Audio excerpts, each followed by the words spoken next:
Hello বন্ধুরা, good morning. তোমরা সকলে কেমন আছো? আশা করি তোমরা সকলেই ভালো আছো। আমিও মোটামুটি ভালোই আছি। তো দেখো, সকাল সকাল ঘুম থেকে উঠে আমি বাজার নিয়ে বসে পড়েছি দোকানের জন্য কাটাকাটি করতে।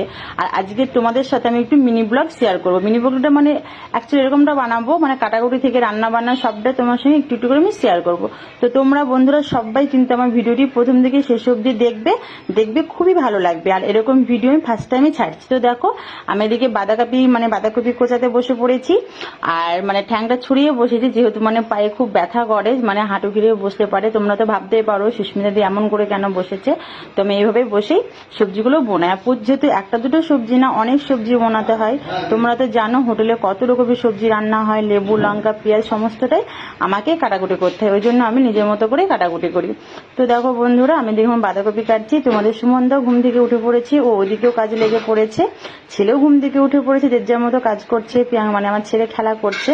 তো তোমাদের সুমনদাকেও আমি দেখাবো ও কি করছে। এদিকে চলো দেখি তোমাদের সুমনদা কি করছে। তো দেখো, এদিকে আমি বাঁধাকপি কাটছি, এদিকে এসে দেখি তোমাদের সুমনদা ডাল বসিয়ে দিয়েছে, মানে ডালটা রান্না হচ্ছে। ও কিন্তু মোটামুটি ভালোই কাজ করে। এদিকে আবার চিকেনটাও বসিয়ে দিয়েছে, বাপরে বাপ। ও কিন্তু এদিকে অনেকটা সাহায্য মানে হেল্প করছে আমাকে।